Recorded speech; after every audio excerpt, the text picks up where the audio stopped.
A ver, hija, vamos a hacer hoy día la faneca, nuestra Semana Santa, como entiendes, como hacía yo el don de la huerta, con todos los granos. Aquí en esta gran ciudad, a ver si encontramos todos los granos para hacer, a ver si nos sale tan delicioso como hacíamos en el campo.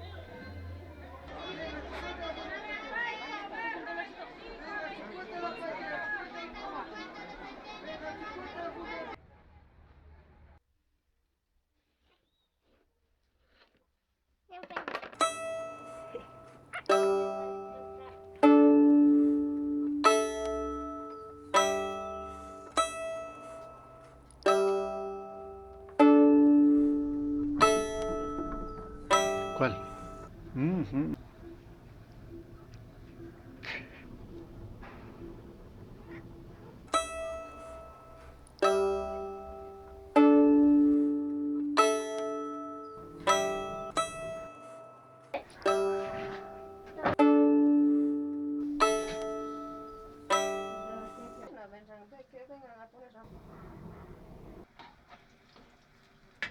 No, pues ya que esté puesto todo. Ahí. Que por lo menos digan, mira, si ha estado haciendo algo.